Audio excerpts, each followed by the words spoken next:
The PDF will show you in very step-by-step format how to upload your survey, certain functionalities, skip functions, etc., that normally would take a couple of hours of our time that we don't have.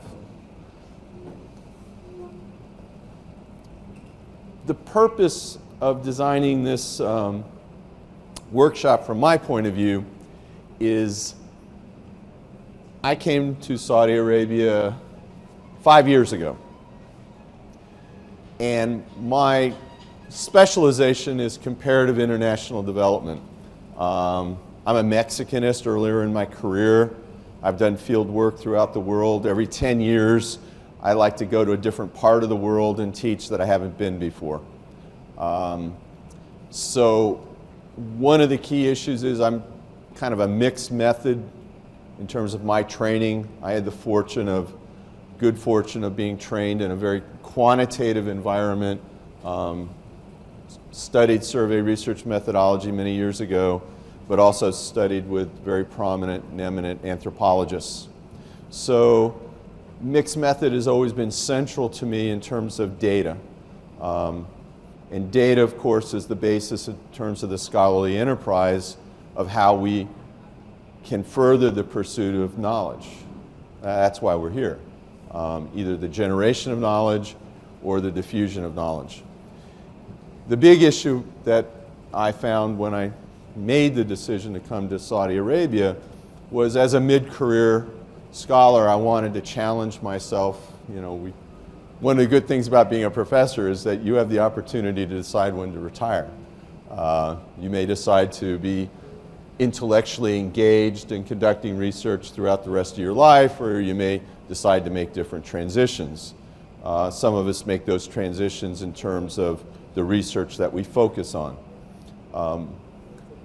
When I came to Saudi Arabia, I had some objectives in terms of doing comparative research. One of them was I did a series of books on banking deregulation in the United States. Had a lot of international attention on my work. I was one of the first people to forecast the financial crisis in 2001. And I wanted to look at Islamic finance. I wanted to see what the future of it is, why Saudi Arabia isn't the leading financial center in the Middle East, some of those types of questions, but particularly looking at social change and the role that globalization plays in reshaping the kingdom's social patterns. And what I'd like to do in this session is to show you that when I came, I looked for data to address certain questions. There was no data. Was that the end of my opportunity to apply my past experiences as a researcher in Mexico and Europe, in the United States, other parts of the world? I had to make a really serious decision. I go through all the major databases collected by the government, and I don't see questions being asked that are important to the kinds of research that I wanted to do. So we have a choice. We give up and we allow the data to determine the kinds of research projects that we are going to pursue, or we have to take a step back and say, where are we going to find this information from? So one of the advantages of being in the West is that although data, as you know from Facebook and lots of the crises now in terms of misinformation, data is everywhere. Data is collected, aggregated. Question is, who has access to it? What to do? Is that the end of the road in conducting research? So I decided to teach the senior research classes and have my students become my research assistants and have them collect data from the grassroots perspective, limited library facilities. The students weren't real satisfied. I certainly wasn't satisfied. Noticing how connected we've become, particularly intriguing for me for this level of economic development in terms of the project of national development and Saudi Arabia is everybody has a cell phone. Right? Everybody is connected. Saudi Arabia has made that leap in terms of modernization by embracing internet technology. So I looked at the online platforms and asked the students to start conducting some surveys. Purposeful surveys, not necessarily rigorously defined surveys, just to see what kind of feedback that I could get. To my surprise, everybody told me that this was a foolhardy enterprise. When I said that I wanted to conduct surveys in Saudi Arabia, the response was, there is no culture of surveys.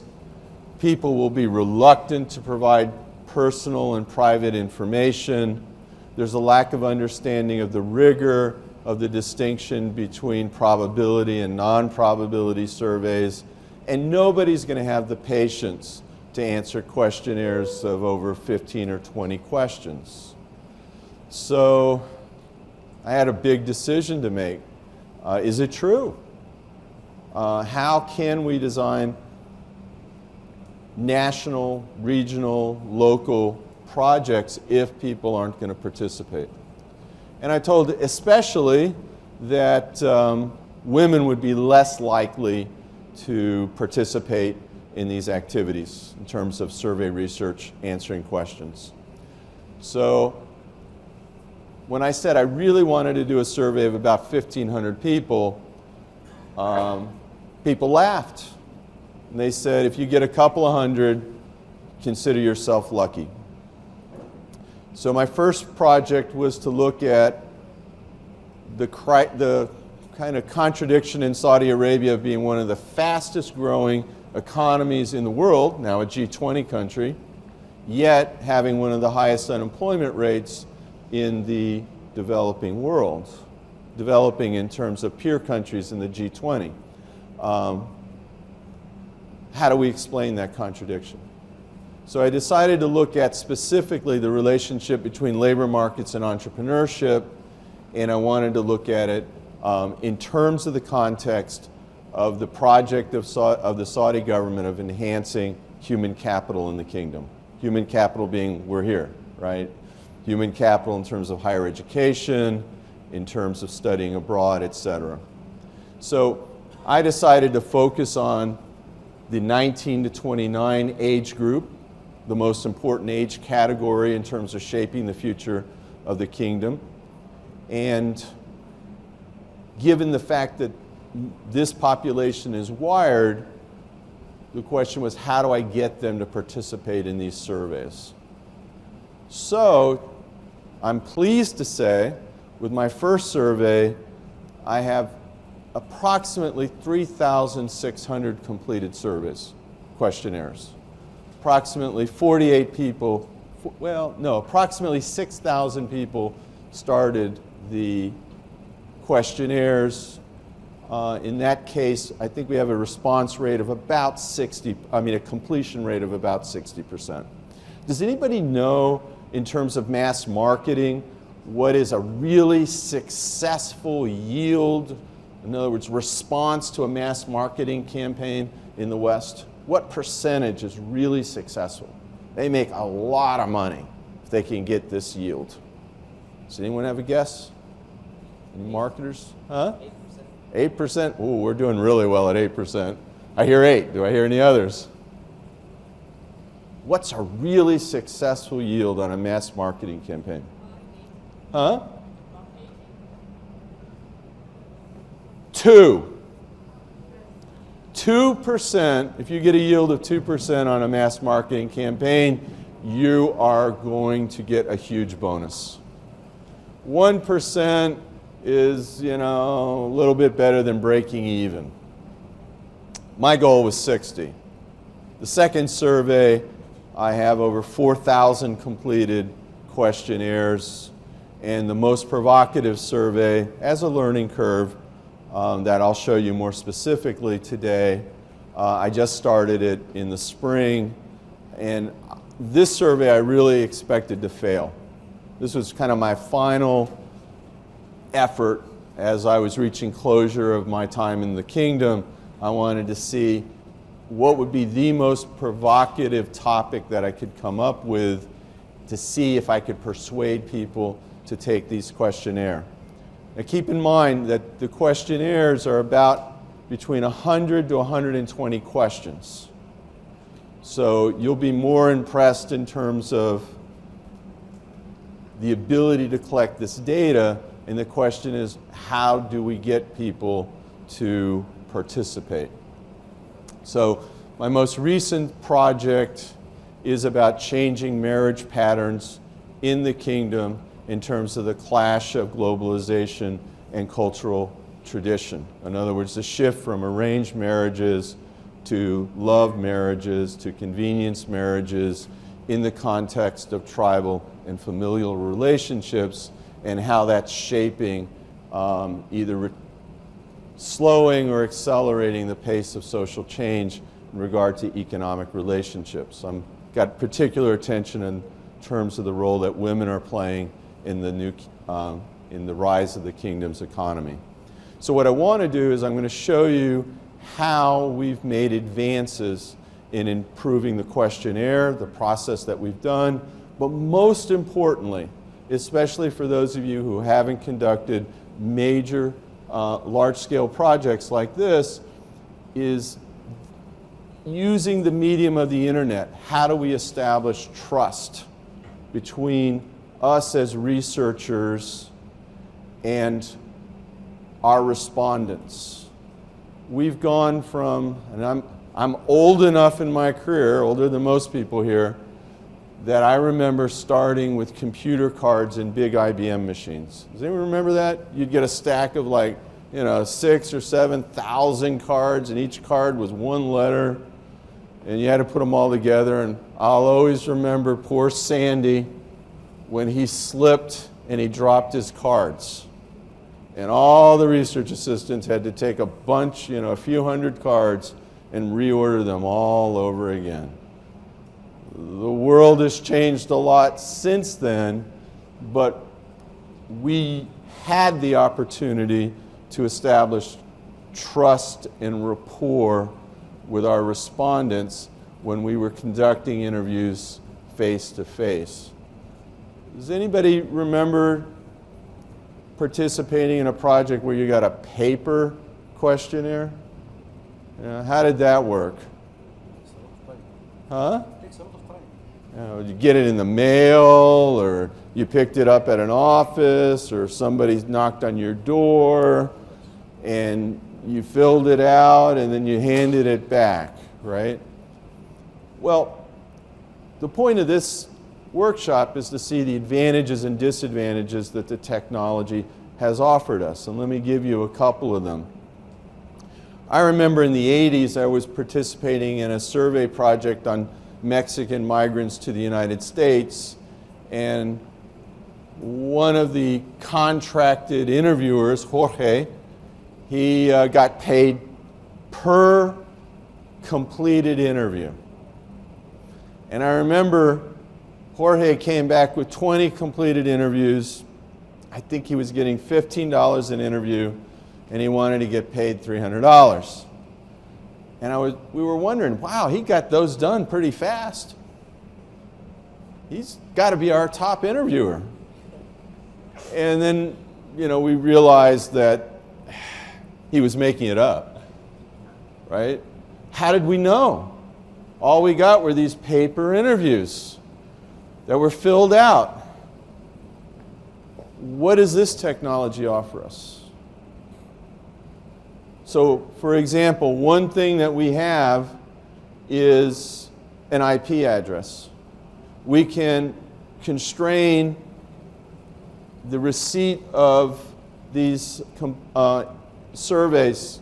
When someone logs onto the system, they can only do one questionnaire from that IP address. We can also do something that's very important. We can track how much time is spent on this questionnaire. Why is that important to us? What is amount of time spent? Why is that significant?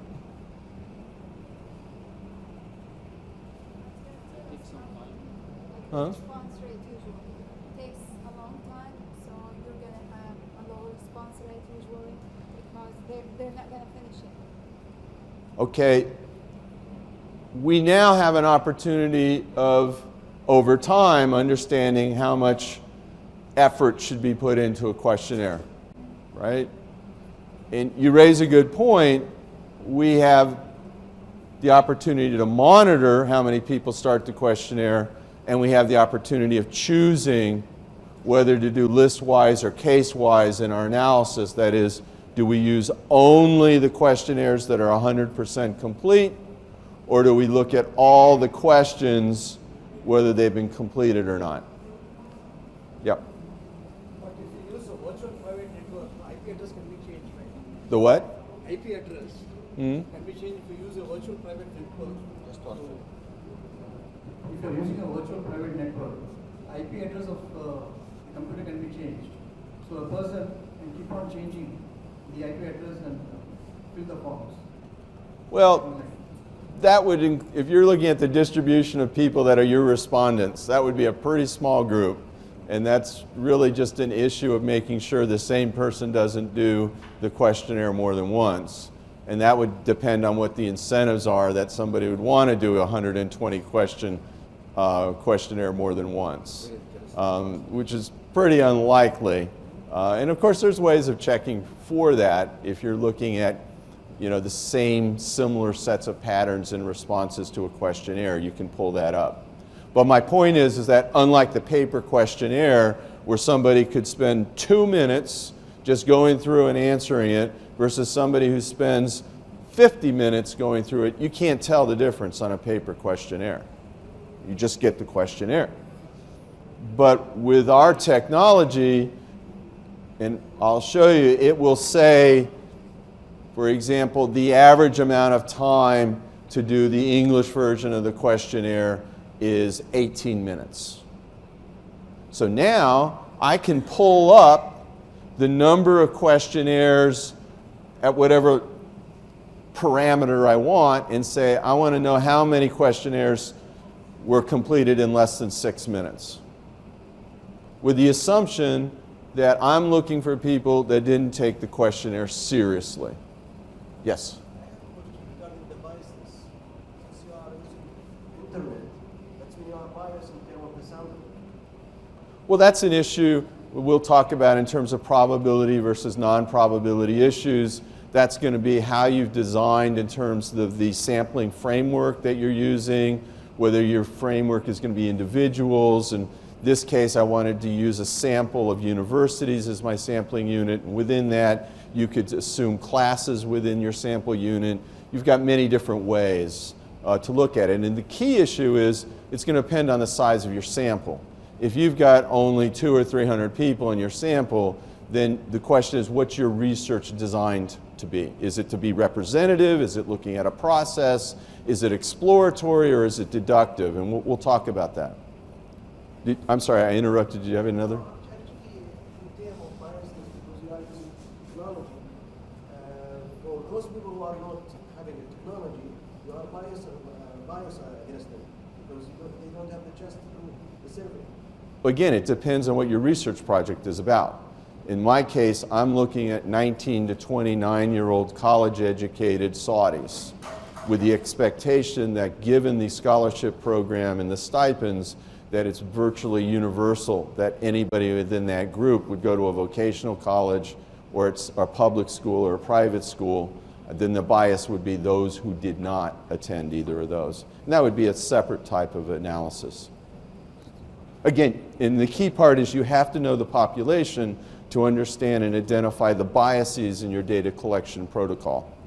And one of the points that we're going to make today is that each stage of the research has to be rigorously pursued and monitored.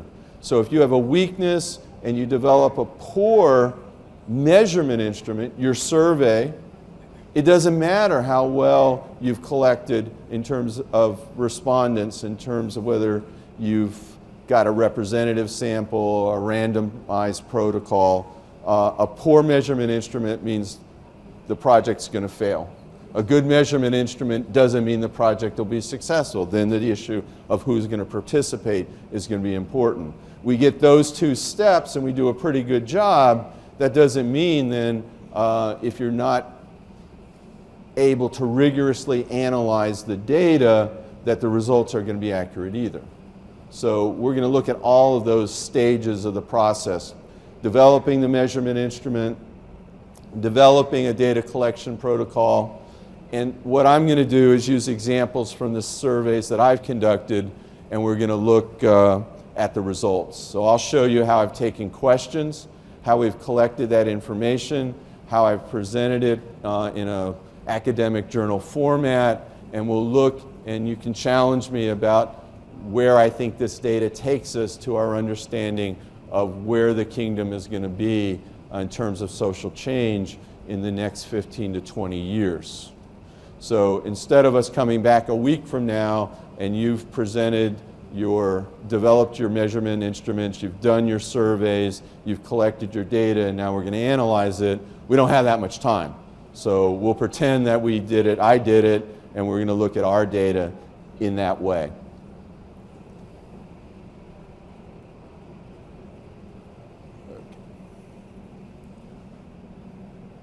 So the fundamental objective that I have in this workshop is twofold. For those of you who want to adapt this technology in your classroom to understand the huge opportunities it offers, both in terms of pedagogy, in terms of getting your students to take a real life issue or topic, being able to develop their own questions to be answered, having them collect their information and analyze it. And it sounds ambitious, and it usually is, but I'm able to get it done in one semester. The ideal world would be 2 semesters, like a senior capstone course, and they do their research proposal in the first semester and they conduct their research in the second semester. The opportunity that this offers, and it's been a really valuable experience for me, is to encourage students to do some research topics that you're interested in, and it becomes a form of preliminary analysis for you to decide if these projects are worth moving forward on. One of the first assignments that I asked the students to do was a survey on Islamic finance. And being one of the leading researchers in the West in terms of understanding of personal and consumer finance and how that relates to the use of those financial products and how banks market those products, and particularly in the context of expansion of consumer credit, my first research hypothesis was, is there a difference between people that use Islamic financial products versus those who use Western financial products? And again, we'll talk about, for those that aren't familiar, the distinction between deductive research, where there's an extensive research literature that already exists, and you're going to test a research hypothesis, collect your data, and see if you support or reject your research hypothesis. That's different from a topic where it's relatively new, there's not much research, you're going to be doing exploratory or inductive research. So what I wanted the students to do was, especially since there's a lack of time to get enough numbers, is they're going to contact families and friends, what we call a snowball sample design, which has inherent biases because people are more likely to be similar to each other if they're family members and friends and people within the same tribe, etc. But something started to jump out after we did a few of these surveys, and it became very clear that if we looked at objective measures, asked questions about, do you understand the cost of buying a car? Do you understand the cost of a credit card? We looked at how people found, was there a tradition where they referred to the banks by their family members? Did their family members go to these banks? And interesting findings began to occur. those people with the least financial knowledge were more likely to be using financial products that were more traditional Islamic financial products. Those who had the most knowledge and could more effectively explain the cost of those products, they tended to be higher educated, more likely to be male, and more likely to use Western financial products. And this raised, for me in the business school, a really important question about what the future of Islamic finance will be if the pool of people using it is shrinking and the pool of people using financial products is rising, and whether consolidation will occur where Islamic finance will be a niche market in a bank holding structure, or whether it could sustain itself over time. These are questions that we could begin to ask at an exploratory level just within the classroom of students conducting small projects that then can be developed into large-scale projects. So I'm hoping that for those of you who teach these kinds of classes, the students, they can pick this up really quickly. I have chosen this level of SurveyMonkey. As you'll see, I've got about a dozen surveys that are ongoing in some form or another. Cost me $37 a month. Reasonable price. Probably the university could get you the upgraded level and you could use it at a larger scale. Not that expensive. The first survey, and to put this into context, the survey that I did on entrepreneurship, I did a presentation in Riyadh to Ministry of Labor and Malshat, and I asked the deputy minister, who was really impressed with our data, and I showed him how we did it and the questionnaire. I said, how much would it cost if the ministry had commissioned another research organization to do this project? And he said, yeah, it probably would have been commissioned with McKinsey. Now remember, I have about 3,600 completed questionnaires. I've cleaned it up by deleting those people that only did less than 6 minutes and did some construct validity tests to see if people were actually thinking about the answers that they had. What do you think I was told they would have to pay for our research project?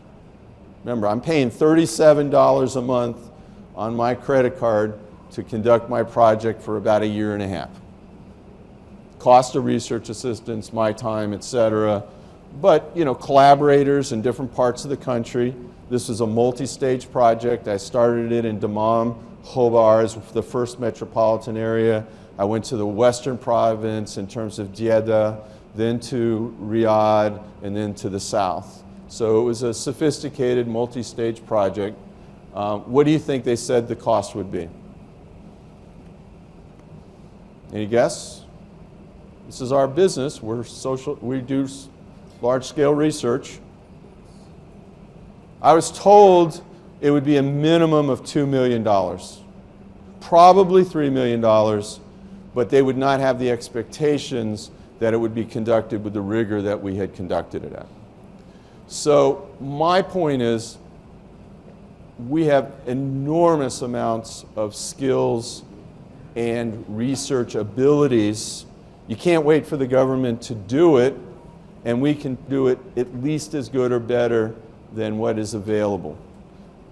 Do not let yourself be held hostage by the limited availability of data.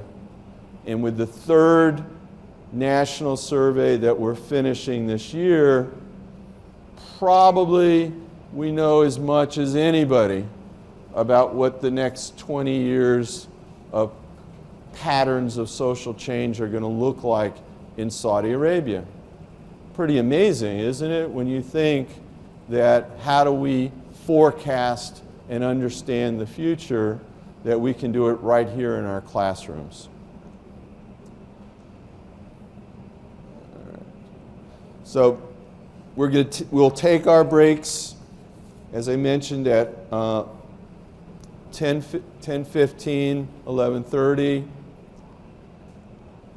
Here's our objectives. Again, all of this you have in terms of your PowerPoint, in terms of the PDF of the PowerPoint.